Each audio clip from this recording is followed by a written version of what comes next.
بسم اللہ الرحمن الرحیم۔ درود و سلام ہو محمد و آل محمد پر۔ السلام علیکم۔ بعثت خبر نامہ میں خوش آمدید۔ نظر ڈالتے ہیں 7 جنوری کی اہم ملکی اور عالمی خبروں کی شہ سرخیوں پر۔ دنیا بھر کی طرح پاکستان میں بھی کورونا وائرس کی دوسری لہر جاری ہے اور یومیہ کیسز اور اموات کی تعداد میں کچھ حد تک اضافہ دیکھا جا رہا ہے۔ بلوچستان کے علاقے مچ میں 11 کارکنوں کے سفاکانہ قتل کے خلاف کوئٹہ کے مومنین مغربی بائی پاس پر میتیں رکھ کر احتجاج کا سلسلہ جاری رکھے ہوئے ہیں، جبکہ شہداء کے ورثاء سے اظہار یکجہتی کے لیے کراچی کے 20 سے زائد مقامات پر احتجاج کا سلسلہ جاری ہے۔ پاکستان نے مقامی طور پر تیار کردہ فتح 1 guided multi launch rocket system کا کامیاب تجربہ کر لیا۔ افغانستان کے جنوبی صوبے میں مختلف حملوں میں سیکورٹی فورسز کے اہلکاروں سمیت 11 افراد جاں بحق ہو گئے، جبکہ ہلمت کے حکام کے مطابق فضائی کارروائی میں ہلاکتوں کی تحقیقات کی جائیں گی۔ شامی فوج نے دارالحکومت دمشق کی فضا میں اسرائیل کے میزائلی حملوں کو ناکام بنا دیا ہے۔ بھارت میں اب گائے سائنس پر قومی سطح کا امتحان لیا جائے گا۔ وزیراعظم مودی کی ہندو قوم پرست حکومت نے مقدس گائے کی حفاظت اور فروغ کی خاطر آئندہ ماہ ملک گیر سطح پر اس موضوع پر امتحان منعقد کرانے کا اعلان کیا ہے۔ مالی میں شادی کی تقریب پر فرانس کے جنگی طیاروں نے بمباری کی، جس کے نتیجے میں 20 افراد ہلاک اور متعدد زخمی ہو گئے ہیں۔ عرب ملک سوڈان نے غاصب اسرائیلی حکومت کو تسلیم کر کے معاہدے پر دستخط کر دیے ہیں۔ یمنی ذرائع ابلاغ نے سعودی اتحاد کی فضائیہ کے ایک ڈرون طیارے کو مار گرائے جانے کا اعلان کیا ہے۔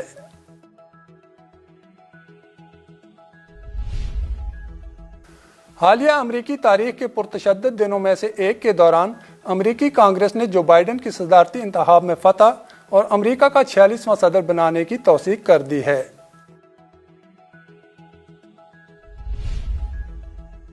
امریکہ کے دارالحکومت واشنگٹن میں ڈونلڈ ٹرمپ کے حامیوں کی جانب سے دعویٰ بولنے پر عالمی رہنماؤں اور مختلف حکومتوں کی جانب سے غم و غصے کا اظہار کرتے ہوئے اس کی مذمت کی ہے۔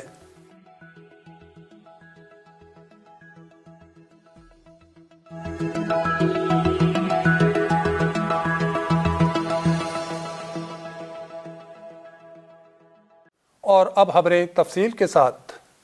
دنیا بھر کی طرح پاکستان میں بھی کورونا وائرس کی دوسری لہر جاری ہے اور یومیہ کیسز اور اموات کی تعداد میں کچھ حد تک اضافہ دیکھا جا رہا ہے۔ سرکاری پورٹل کے فراہم کردہ اعداد و شمار کے مطابق ملک بھر میں گزشتہ 24 گھنٹوں میں مزید 2482 افراد میں وائرس کی تصدیق ہوئی، جبکہ مزید 50 افراد لقمہ اجل بنے۔ تاہم گزشتہ 24 گھنٹوں میں صحت یاب ہونے والے افراد کی تعداد 2122 رہی۔ یوں اب تک ملک میں کرونا وائرس سے متاثرہ افراد کی تعداد 4,95,075 ہو گئی، جس میں سے 91% یعنی 4,50,515 مریض صحت یاب ہو گئے، جبکہ اموات کی تعداد 10,511 تک پہنچ چکی ہے۔ اس طرح ملک میں فعال کیسز کی تعداد 34,049 ہو گئی ہے۔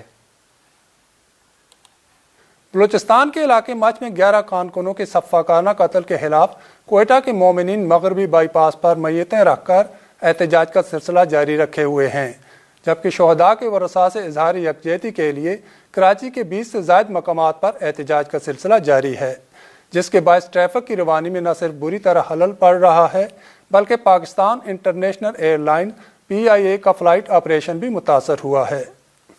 بلوچستان کے علاقے مچ میں پیش آئے واقعے پر اہلیان کوئٹہ مسلسل 5ویں روز کوئٹہ کے مغربی بائی پاس پر شہداء کے ہمراہ دھرنا دیے ہوئے ہیں، جن سے اظہار یکجہتی کے لیے کراچی میں بھی مسلسل تیسرے روز احتجاج کا سلسلہ جاری ہے اور شہر کے 20 سے زائد مقامات پر دھرنے اور احتجاج کے باعث ٹریفک کی روانی بری طرح متاثر ہے۔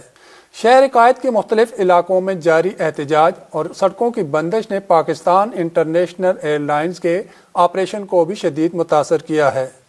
واضح رہے کہ کوئٹہ کے انتہائی سرد موسم اور درجہ حرارت نقطہ انجماد سے نیچے گرنے کے باوجود خواتین اور بچوں سمیت لاحقین شہداء ہزارہ ٹاؤن کے قریب مغربی بائی پاس کے علاقے کو چھوڑنے کو تیار نہیں ہیں۔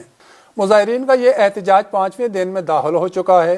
مظاہرین کا مطالبہ ہے کہ وزیر اعظم ان کے پاس آئیں۔ وزیر اعظم عمران خان کی ہدایت پر پہنچنے والی حکومتی ٹیم کے بھی مظاہرین سے مذاکرات ناکام ہو گئے اور دھرنے کے شرکاء نے وزیر اعظم عمران خان کی کوئٹہ آمد تک دھرنا ختم کرنے سے انکار کر دیا۔ شیخ رشید، زلفی بخاری، علی زیدی سمیت تمام وزراء اور صوبائی حکومت سمیت سب نے کوششیں کر لی ہیں، تاہم مظاہرین نے میتیں دفنانے سے انکار کر دیا ہے۔ واضح ہے کہ 3 جنوری کو بلوچستان کے ضلع بولان کے علاقے مچھ میں مسلح افراد نے کمرے میں سونے والے 11 کارکنوں کو بے دردی سے تیز دھار آلے سے قتل کر دیا تھا، جس کی ذمہ داری داعش نے قبول کی تھی۔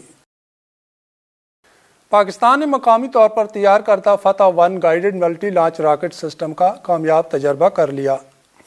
پاک فوج کے شعبہ تعلقات عامہ ISPR کے director general major general Babar Iftikhar کی جانب سے کی گئی ٹویٹس میں بتایا گیا کہ پاکستان نے مقامی سطح پر تیار کردہ فتح 1 guided multi launch rocket system کا کامیاب تجربہ کیا ہے۔ انہوں نے بتایا کہ یہ سسٹم 140 کلومیٹر کے فاصلے تک روایتی جنگی ہتھیار وار ہیڈ لے جانے کی صلاحیت رکھتا ہے۔ ساتھ ہی DG ISPR کا کہنا تھا کہ ہتھیار کا نظام پاک فوج کی دشمن کے علاقے میں ہدف کے تعاقب کی استعداد کو بڑھائے گا۔ افغانستان کے جنوبی صوبے میں مختلف حملوں میں سیکورٹی فورسز کے اہلکاروں سمیت 11 افراد جاں بحق ہو گئے، جبکہ ہلمند کے حکام کے مطابق فضائی کارروائی میں ہلاکتوں کی تحقیقات کی جائیں گی۔ خبر ایجنسی کی رپورٹ کے مطابق جنوبی افغانستان میں یہ حملے ایک ایسے وقت میں ہوئے ہیں جب افغان حکومت کی مذاکراتی ٹیم طالبان سے مذاکرات کے لیے قطر میں موجود ہے، جس کا مقصد طویل خانہ جنگی کا خاتمہ ہے۔ صوبائی کونسل کے رکن نے نام نہ ظاہر کرنے کی شرط پر بتایا کہ جنوبی صوبہ اروزگان میں ملٹری بیس کے قریب خودکش کار میں دھماکہ ہوا، جس کے نتیجے میں 6 اہلکار جاں بحق ہوئے۔ اروزگان میں موجود صوبائی کونسل کے نائب سربراہ محمد کریم کریمی نے تصدیق کرتے ہوئے کہا کہ ملٹری بیس پر حملہ صوبائی دارالحکومت تحرین کوٹ میں ہوا ہے، لیکن انہوں نے ہلاکتوں کی حتمی تعداد بتانے سے گریز کیا۔ ان کا کہنا تھا کہ دھماکہ اس قدر خوفناک تھا کہ پورا شہر لرز اٹھا۔ افغانستان کے ایک اور صوبے ہلمند میں ایک کارروائی کے دوران 5 افراد جاں بحق اور 5 دیگر زخمی ہوئے۔ شامی فوج نے دارالحکومت دمشق کے فضا میں اسرائیل کے میزائلی حملوں کو ناکام بنا دیا ہے۔ خبر رساں ایجنسی کی رپورٹ کے مطابق شامی فوج کے اینٹی ایئر کرافٹ یونٹ نے فوری کارروائی کرتے ہوئے اسرائیل کی جانب سے داغے جانے والے میزائلوں کو نشانہ بنا کر فضا ہی میں تباہ کر دیا۔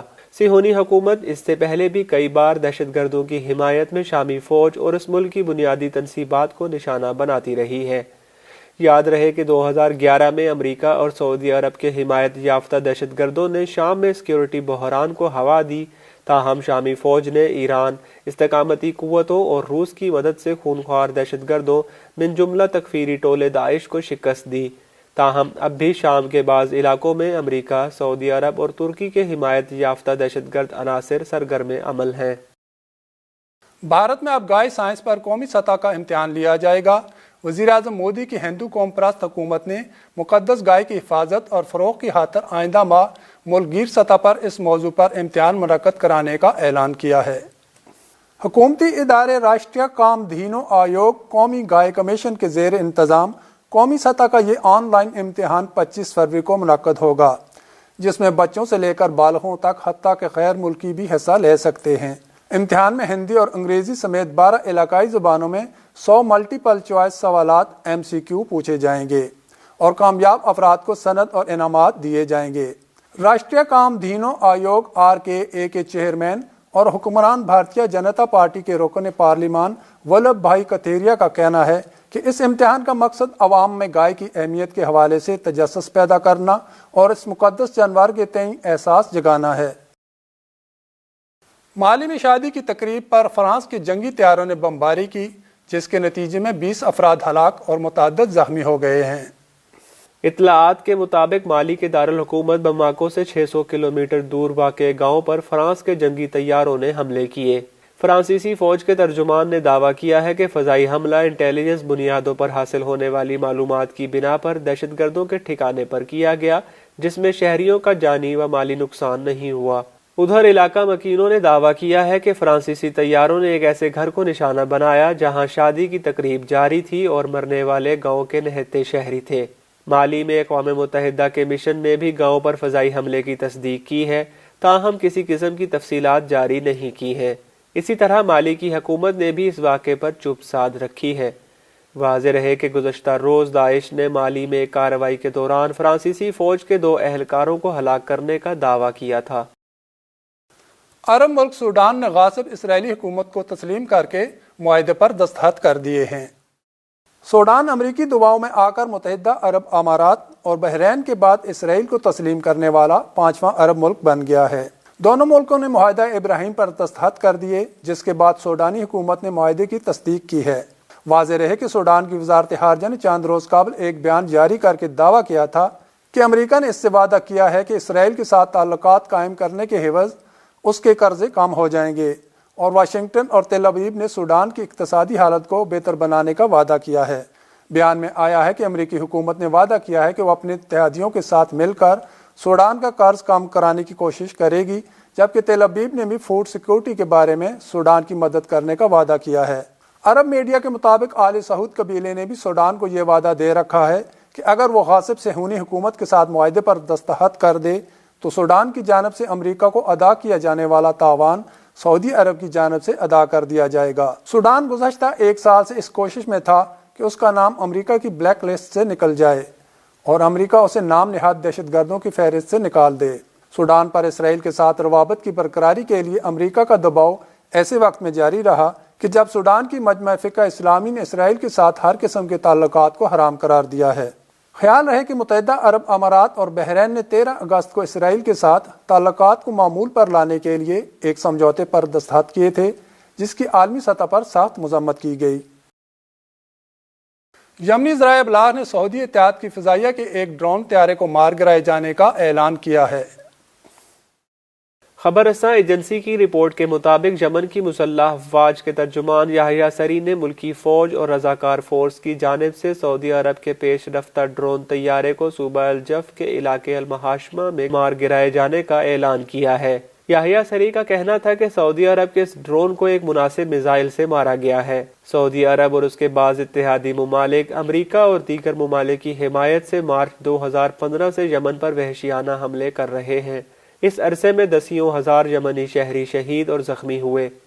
جارحے سعودی اتحاد کے وحشیانہ حملوں میں دسیوں لاکھ یمنی شہری بے گھر بھی ہوئے۔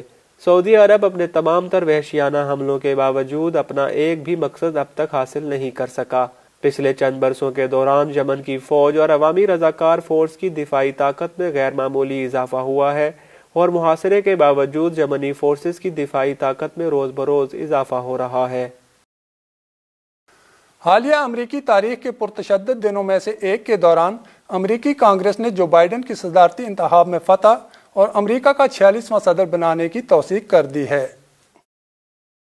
خیال رہے کہ اس سے قبل امریکہ میں دن کا آغاز ہوا تھا تو ہنگامہ آرائی اور پرتشدد واقعات کے دوران صدر ڈونلڈ ٹرمپ کے حامیوں نے امریکی عوامی نمائندگان کیپٹل ہل کی عمارت پر دھاوا بول دیا تھا، جس کے نتیجے میں 4 افراد ہلاک اور پولیس اہلکاروں سمیت متعدد زخمی بھی ہو گئے تھے۔ اس ہنگامہ آرائی کے نتیجے میں سینٹ میں موجود قانون دانوں کو بھی محفوظ مقام پر منتقل کر دیا تھا اور ایوان میں کارروائی کو روک دیا گیا تھا۔ تاہم واشنگٹن کے میئر کی جانب سے کرفیو اور 15 دن کے لیے ایمرجنسی کے نفاذ کے بعد قانون دانوں کی ایوان میں دوبارہ واپسی ہوئی تھی۔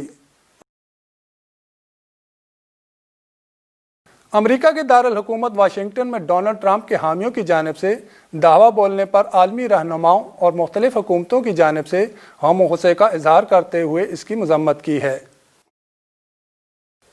برطانیہ کے وزیر اعظم بورس جانسن نے ٹویٹر پر اپنے مذمتی بیان میں کہا کہ امریکی کانگریس میں شرمناک مناظر ہیں۔ امریکہ پوری دنیا میں جمہوریت کے ساتھ کھڑا ہوتا ہے اور اب یہ ضروری ہو گیا ہے کہ پرامن اور قواعد کے مطابق انتقال اقتدار ہو۔ یورپی یونین کی خارجہ پالیسی کے سربراہ نے بھی امریکہ میں ہونے والے اقدامات کی مذمت کی۔ انہوں نے ٹویٹر پر کہا کہ دنیا کی نظروں میں آج امریکی جمہوریت گہراؤ میں ہے۔ فرانس کے صدر ایمینوئل میکرون نے کہا کہ ہم جمہوریت پر سوال اٹھانے والے چند کشیدگی پسند افراد کا ساتھ نہیں دے سکتے۔ میکرون نے اپنے ٹویٹر اکاؤنٹ پر جاری ایک ویڈیو میں کہا کہ واشنگٹن میں آج جو کچھ ہوا وہ امریکی نہیں ہے۔ جرمنی کے وزیر خارجہ نے بھی اپنے ٹویٹ میں کہا کہ ٹرمپ اور اس کے حامیوں کو بالآخر امریکی ووٹرز کے فیصلے کو تسلیم کرنا چاہیے اور جمہوریت کو نقصان پہنچانا بند کرے۔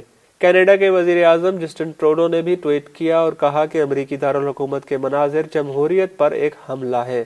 آسٹریلیا کے وزیر اعظم اسکاٹ موریسن نے بھی مذمت کرتے ہوئے امریکہ کے ان مناظر کو دل خراش قرار دیا ہے۔ اب تک کے لیے اتنا ہی، اگلے خبر نامے تک کے لیے اجازت دیجیے۔ دیکھتے رہیے بیست تعلیمی ٹی وی چینل۔ اللہ حافظ۔